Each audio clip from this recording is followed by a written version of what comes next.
I got a really great question from someone in one of my comments here. We can see from Gavin Funk 69. He said, "Do you ever consider that you're so bullish because you've invested and you have a massive bias because you want it to succeed? I'm all for it and have made good money from Bitcoin bought in 2017. 13 million per coin just seems ridiculous. I'm going to say 500K or zero per coin in 20 years' time."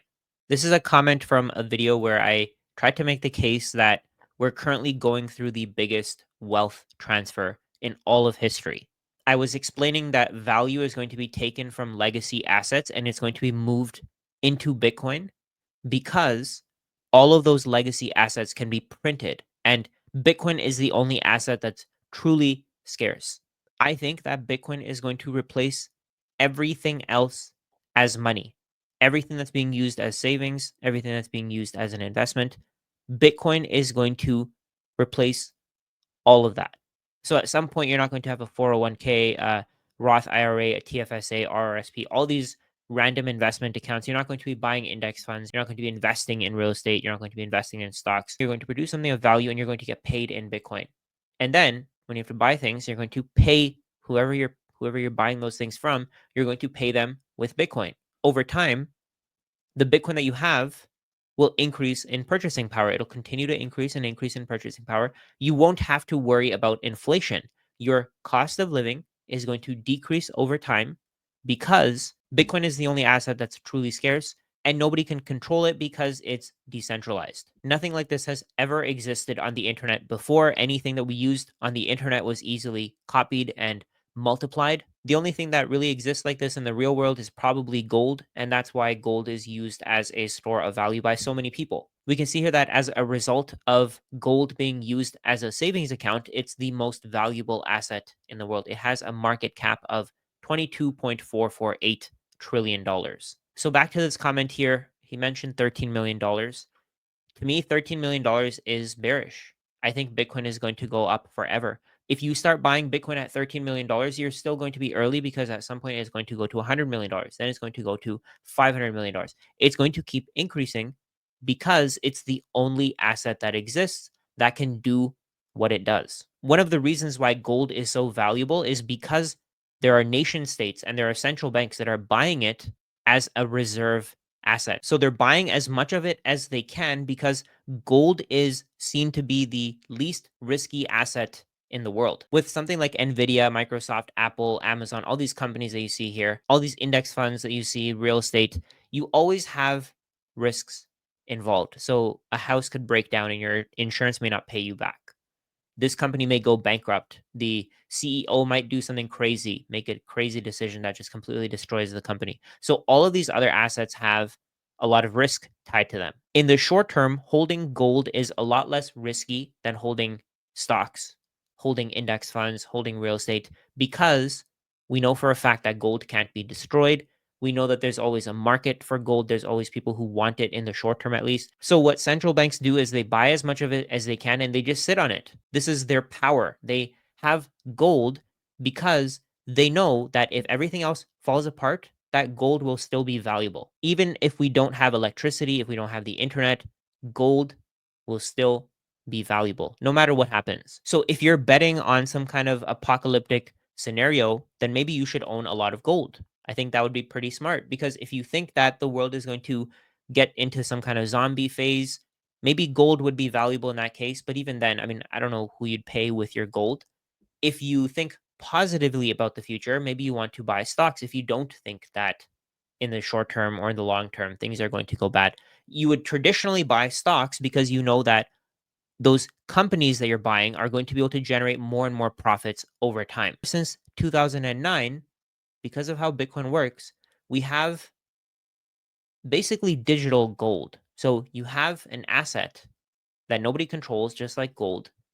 It can be moved around easily on the internet, which is much better than gold. So it's digital. It has all the characteristics of gold. So, for example, it's scarce, it has a limited supply. You can't create it very easily, you can't print it. On the other hand, with these stocks, you can print more, you can print more shares. With real estate, you can build more houses. Whoever builds a house is essentially diluting the value of everybody else who already has a house. So if more houses are built, whoever is building that house is diluting the value of everybody else's. They're basically extracting value from the market by selling more houses into the market. With Bitcoin, there is no dilution. We know that there's going to be 21 million. And after 21 million Bitcoin are reached, there's never going to be any more than that. On the other hand, with gold, we discover more and more of it every day, every week, every month. There are asteroids that have billions of dollars worth of gold, trillions of dollars worth of gold. And if that gold gets added to the supply on Earth, this $22.448 trillion is going to get diluted. Right now, people are willing to pay $3,300 per ounce, but if we flood the market with gold, this number is going to decrease and we're going to have potentially a lower market cap. So, as a savings vehicle, Bitcoin does everything that gold does. It's scarce and it's something that you can store over time. You can give it to other people. You know that they'll find it valuable. So, Bitcoin does all of that, but it's on the internet. So, think about the possibilities here. You can send value from where you are to anyone else in the world, anywhere in the world, even if they're in outer space, if they have internet, you can send value to them. Nobody can stop you from sending value to those people. Nobody can censor your transactions. You have the ability to send value to anyone in the world within minutes. You don't have to meet them in person. All they have to give you is a barcode. If I were to post a barcode on one of my videos, you could send me Bitcoin without us ever meeting in person. What is it worth to be able to transact with someone across the world, someone you've never met? They're providing you with value. You provide them with value. You provide them with, let's say, a digital product. They send you Bitcoin to your wallet. Once you receive that transaction, you know that that Bitcoin is yours. You have the power over that money. Nobody can take that money away from you. You get to decide how long you hold that money for. Nobody can create more of it. Nobody can dilute your holdings. So if there's 21 million, nobody can change the supply to 42 million and make it so that the Bitcoin that you have is worth half. You tell me what that's worth in terms of something that can be printed out of nothing. So my claim there was that one Bitcoin is going to be worth 13, 14, 20 million dollars, whatever the number is. My claim there was that one Bitcoin's value is going to go to millions of dollars. If there's no limit to the supply of dollars, then how is the price of Bitcoin not going to go up? There are certain things that could happen. Let's say the internet goes down, we stop getting electricity. Of course, that could happen. But why would you even want to live in that kind of scenario?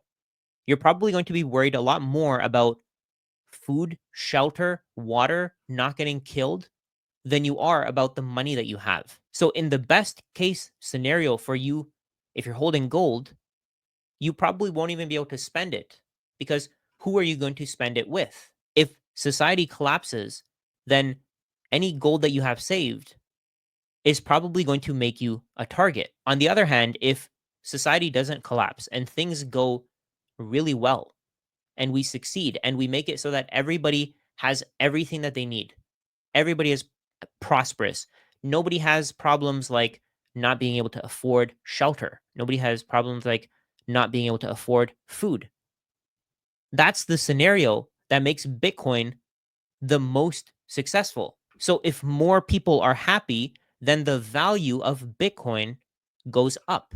If more people's demand for food, shelter, water, all these things is fulfilled, it just means that we have more and more goods and services added to the economy. More and more goods and services means that Bitcoin can potentially buy more and more things. The highest price that Bitcoin can go to in terms of US dollars is infinity because more and more dollars can be printed. There's no limit to the number of dollars that can be created.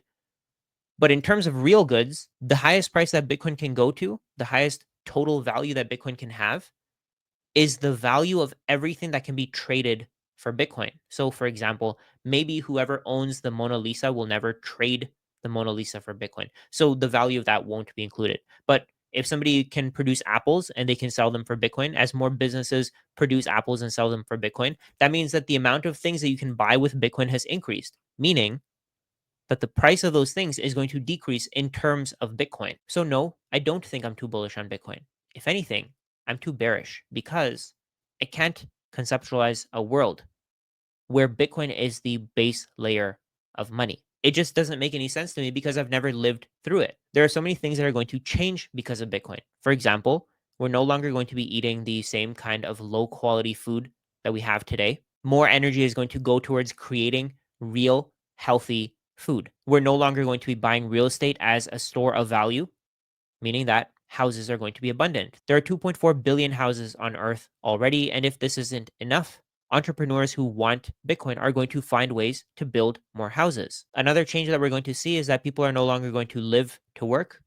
They're going to work to live. They're going to work to be able to pay for the experiences that they want. The things that they need are very likely going to be abundant because entrepreneurs are going to be paid and they're going to receive value for creating those goods. For example, if somebody can build houses and sell them for Bitcoin, they can build some kind of skill to do that, then why wouldn't they? They can continue to build more and more houses. They can continue to develop more and more houses, and they can sell them into the market. They can extract value from the $300 trillion real estate market, become extremely wealthy, and at the same time, they're going to be helping society. As more living spaces are built, the price of housing decreases and everybody's happier. So over time, the value of Bitcoin can increase forever. The current Bitcoin price is going to be a rounding error when Bitcoin's price is $13 million.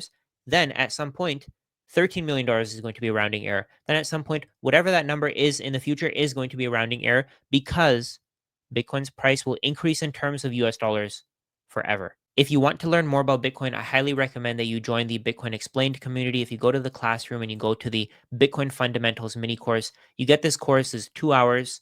It was a webinar that I made. It was extremely valuable. It orange pilled probably 2,500 people so far. It goes through how the financial system is designed to steal from you, why poor people keep getting poorer, and I present a solution to our broken financial system. There's also other content here that's not Bitcoin related. We can see here the personal finance basics and the personal finance full course. I highly recommend that you join. It's $40 per month. You can cancel whenever you want. You can try it for free with the 7-day trial. One of the things that people like a lot about this is that they get to DM me. So they get to message me and they get to ask me questions. We also have weekly live Q&A sessions where people can ask whatever they want to. Today, somebody asked whether they should buy MicroStrategy or Bitcoin. If you made it all the way till the end, I really appreciate you. Thank you so much. I think that if you're stacking Bitcoin right now, you're going to have a massive amount of wealth coming your way in the next few years.